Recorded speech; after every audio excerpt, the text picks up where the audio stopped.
Je laisse la parole à notre ami Ahmed Boujaoui pour parler de beaucoup de choses. À toi, c'est Ahmed Boujaoui. Washrak, comment vas-tu? Alhamdulillah, tout va bien. Je suis content d'être au Centre culturel algérien de Paris, de vous parler de là, de vous parler de Boussaïda. Et justement, dans mon dernier livre, qui est donc Francis Scott Fitzgerald et ses contemporains face à Hollywood, qui est sorti au dernier salon du livre à Alger, j'évoque Boussaïda parce que les Fitzgerald, Francis Scott Fitzgerald et son épouse Zelda, qui était aussi une célébrité, étaient en vacances dans une tentative de réconciliation pour leur couple. Ils étaient en vacances, ils sont partis à Boussaïda en vacances, Boussaïda et Biskra. Et ils disent, je détaille cela dans un chapitre du livre, ils disent que c'est à Boussaïda qu'ils ont entendu l'écho bruyant du crash économique de 1929. Donc ça se déroulait en 1929. Oui. Et il raconte également les danses des Ouled Nail, les filles des Ouled Nail, etc. Il y a toute une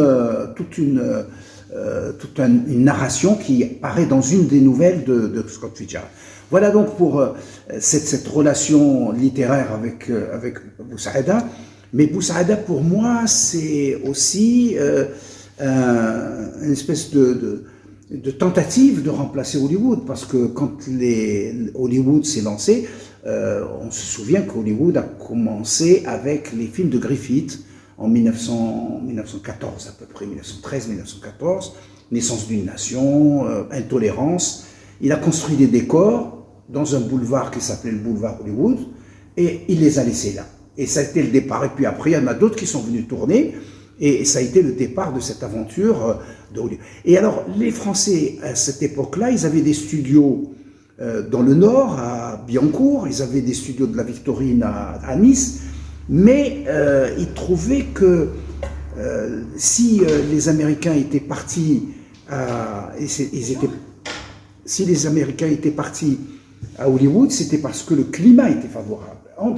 Donc ils se sont dit, peut-être que en Algérie, qui était une colonie à l'époque, bien sûr, peut-être qu'en Algérie, on peut répliquer et concurrencer Hollywood. Donc à partir de 1920 à peu près, ils ont commencé à vouloir faire des grands studios là-bas, ce qui leur a permis de tourner toute l'année.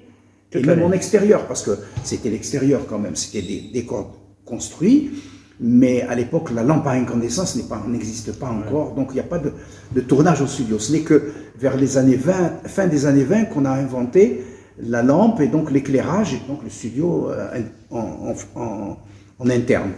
Et donc, ce paysage de Boussaïda les a beaucoup inspirés, parce qu'il y avait cette variété. On parlait de Boussaïda et de l'extérieur, les deux, la ville. Oui, la ville et l'extérieur. Voilà. Et l'extérieur, ce qui les a inspirés, c'est la présence d'abord du désert à côté, oui.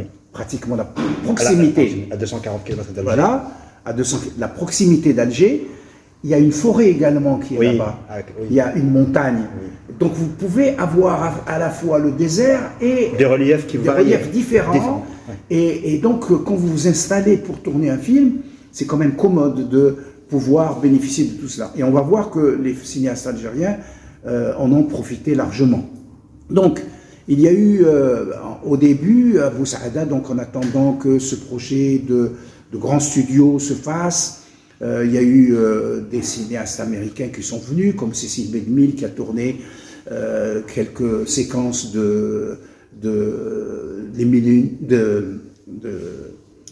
les 10 commandements. Les commandements, c'était la première version des 10 commandements. Dans le muet, il y a eu Jacques Feydeau qui a tourné l'Atlantide. L'Atlantide, on ignorait qu'il y a le film Atlantide qui est tourné à Boussaïda. Il a été tourné à Boussaïda.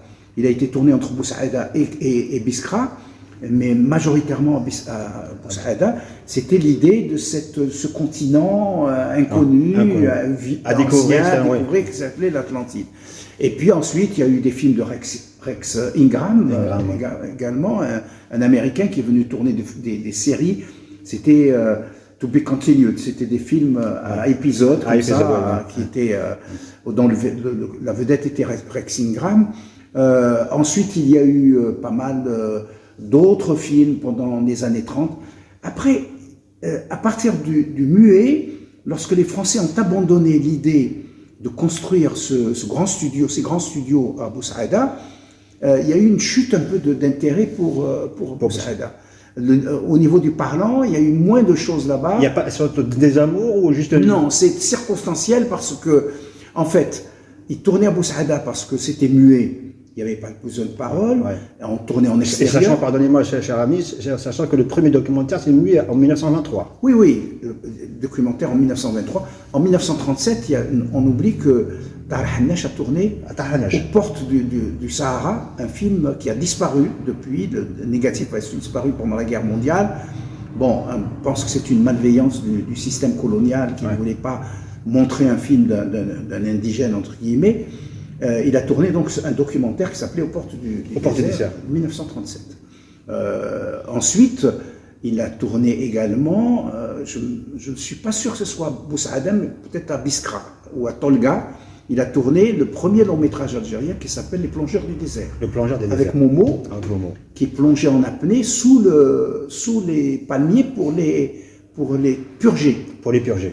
Donc, pourquoi une désaffection de Boussaïda après 1930? Tout simplement parce que, comme je vous l'ai dit, Edison a inventé la lampe à incandescence, et donc tout d'un coup, on s'est aperçu qu'on pouvait tourner en studio, fermé, et à ce moment-là, on pouvait tourner n'importe où en Europe, et on n'avait pas besoin d'aller vers le soleil. Vers le soleil, voilà. Ouais, d'accord. C'est ça, c'est une raison technique. Une raison technique. C'est une évolution qui a fait que l'éclairage a été possible et on pouvait donc tourner dans de grands plateaux, dans des grands studios comme à la Victorine de Nice ou comme par exemple à Paris à Billancourt, dans les grands studios de Billancourt, etc. Et puis ensuite, c'est les Algériens qui ont profité de... J'ai parlé de Tahar Hannesh, qui ont pris le relais. On oublie que par exemple Mohamed Lakhdar Hamina... La dernière image. Pas que la dernière image. Il y a aussi le Vent du Sud. Le Vent du Sud que j'ai produit pour la télé. Pour la télé. Ah oui, le Vent du Sud que j'ai produit pour la télé et qui a été tourné aussi à Boussaïda. Il y a eu également une partie de la chronique des années de Brest. Il y a une partie qui a été tournée dans le marché des émeutes, dans le marché de Biskra, non, de Gardaïa. Mais il y a une partie également qui a été tournée à Boussaïda. Il adore. Le dernier film de Lakhdar Hamina, qui s'appelle Le Crépuscule des ombres, a été tourné à Boussaïda également, entièrement dans la région de Boussaïda. Ensuite, il y a eu également... Ensuite, il y a eu également un feuilleton que j'ai produit pour la télé dans les années 80, début des années 80, qui s'appelait Silène. Silène, oui, moi j'étais à un moment, j'étais jeune, avant les années 80, il passait souvent une procession d'acteurs, Ahmed Rachdi. Et donc il y avait toute une pléiade d'acteurs qui sont partis là-bas. Et tout le film a été tourné avec le défunt Ahmed Boubaga, comment ça s'appelle? Oui, Hassan Hassani. Il n'y avait pas que lui, il y avait Douja, il y avait tous ces gens-là. Il y avait c'était un feuilleton de 30 numéros quand même. C'était une grande fresque qui a été tournée à Boussaïda. Et là, on voit bien que la forêt a été utilisée beaucoup parce que c'est les maquisards, c'est un film sur la Révolution. Donc, toutes les scènes, on a l'impression que c'est dans les Aurès ou quoi, mais c'est à Boussaïda. Et puis donc, il y a eu énormément de films qui ont été tournés là, à Boussaïda, par les Algériens.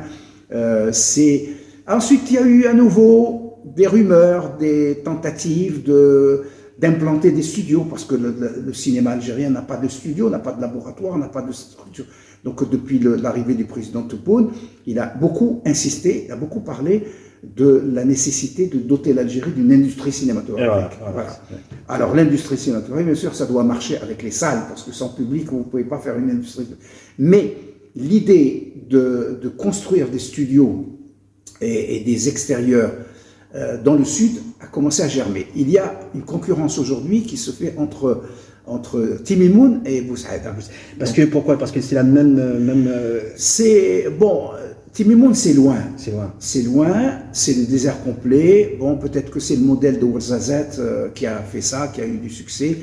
Mais la proximité d'Alger, pour les questions de voyage, etc. C'est la proximité. Boussaïda elle a tous les avantages. Elle coche à toutes les cases. Bien sûr, idéalement. Et puis, on peut y aller en voiture, on peut y aller par avion, etc. Et aussi, il y a les commodités aussi. Les hôtels, tout cela. Donc moi, j'espère effectivement, et je conclurai avec ça, que les futurs grands studios, la future grande cité du cinéma puissent s'installer à Boussaïda parce que c'est un endroit idéal pour ça. Merci beaucoup, Sir Ahmed, pour ce voyage cinématographique parce que c'est très important. Maintenant, on va passer voir vos œuvres, tes livres. Quelques-unes de mes œuvres. Parce que c'est très important de les citer. Il y en a déjà ce livre-là qui est un très beau livre. Un très beau livre qu'on est en train de présenter, le dernier livre. Ensuite, est-ce que tu peux nous parler un petit peu des autres livres? Alors, il y a Cinéma, c'est le premier Cinéma et guerre de libération, qui est un livre de référence maintenant sur le rapport entre le cinéma, comment le système algérien, à partir de la vallée de la Soumam, du congrès de la Soumam, a utilisé l'image et la communication pour faire une guerre d'images et pour atteindre l'opinion publique internationale. Donc je raconte tous les détails. Dans ce livre, le cinéma et guerre de libération. Tout ce qui s'est passé à partir du moment au moment où on est sorti de la vallée de la Soumam, où la primauté de la communication a été instaurée. Voilà, et puis donc il y a ce livre sur cinéma et guerre de libération qui raconte toute cette stratégie. Je disais que c'était la première guerre, la guerre d'indépendance a été la première guerre qui s'est déroulée entièrement sur le terrain de la communication. Et c'était un concept moderne qu'ont inventé les génies qui dirigeaient c'était à la sortie de son de congrès, on a eu l'idée. Il paraît que c'est un révolutionnaire qui a eu l'idée un révolutionnaire algérien qui a eu l'idée de communiquer davantage pour donner plus d'aura à la révolution algérienne. C'était Abban Ramdan d'abord, ensuite relayé par Mohamed Yazid et par Abdelkader Chamberlain, qui était ambassadeur du FLN à New York, qui a fait un travail magnifique. Et donc ça, ils ont invité des reporters américains, etc. Et ça a fait quelque chose, ça a fait beaucoup de mal à la propagande française qui, elle, ne diffusait pas d'images. Elle ne s'attendait pas à ça. Elle ne s'attendait pas à ça. Et puis, j'ai également publié chez l'Harmattan un livre qui s'appelle « Le cinéma arabe et la littérature », sur, je dis les cinémas arabes, parce que chaque pays a sa spécificité dans le cinéma. Et c'est dû à quoi? C'est parce que c'est la culture. Que la culture, le dialecte qu'on utilise, etc. Par contre, la littérature arabe, elle est toute en arabe moderne, et donc c'est une seule littérature.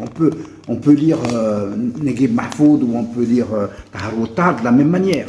Donc il y a des littératures, des cinémas nationaux, et une seule littérature arabe. Voilà, c'était un peu montrer toutes les adaptations d'œuvres littéraires qui ont été faites à ce moment-là. Et puis mon premier livre qui était sur la bataille de Tlemcen avec le colonel Lotfi, que j'ai réalisé sur des dessins de mon ami Denis Martinez, qui est un grand peintre algérien, et qui raconte un peu en 1957-58 ce qui s'est passé dans cette région-là et le travail énorme qu'avait fait le colonel Lotfi. Voilà. Donc il y en a d'autres. Il y a des livres que j'ai publiés également aux États-Unis.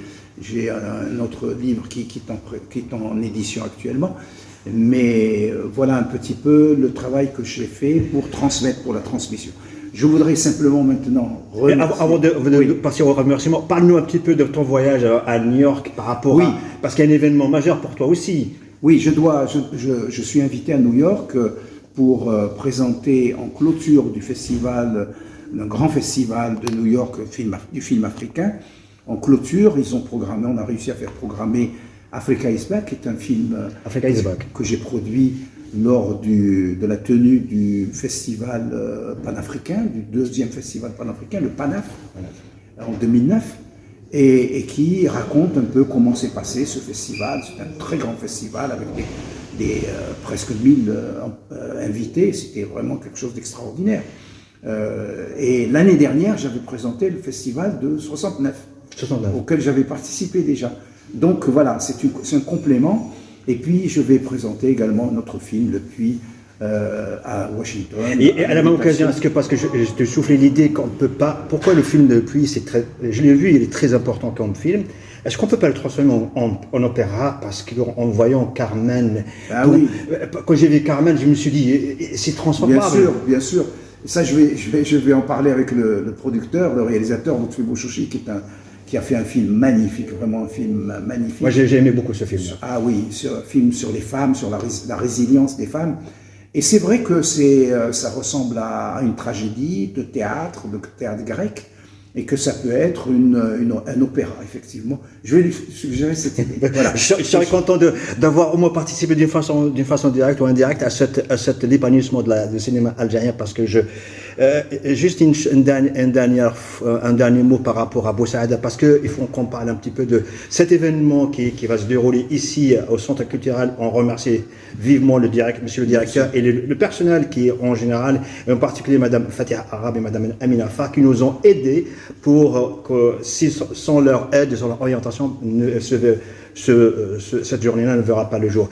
Et donc cet événement qui a pour titre Ode Bousaada, Ode au patrimoine, et donc on a invité monsieur Mohamed Bjaoui pour qu'il nous parle un petit peu des 100 ans de cinéma à Bousaada, et donc il va partir, et peut-être possible, si on trouve l'opportunité de l'intervenir depuis New York le jour même, sera pour nous une opportunité. Donc monsieur Mohamed Bjaoui, je vous laisse là le dernier mot. Voilà, j'aurais aimé être parmi vous, mais c'était quelque chose qui a été planifié avant, et donc je voudrais vous remercier également le CCA et votre association Étienne Diné d'entraide. Étienne Diné pour cette belle initiative, et je voudrais saluer le public présent et leur dire que nous nous reverrons, Inch'Allah, dans une autre occasion. Inch'Allah. Mais je vous dis simplement, on vous donne rendez-vous, Inch'Allah, le plus vite possible au Centre culturel algérien qui se trouve à Paris le 31 et 1er juin, en présence d'un public riche, des intervenants riches et d'un programme riche. Soyez les bienvenus, l'entrée libre. Merci beaucoup. Dumtu fi ri'ayatillah. Salam.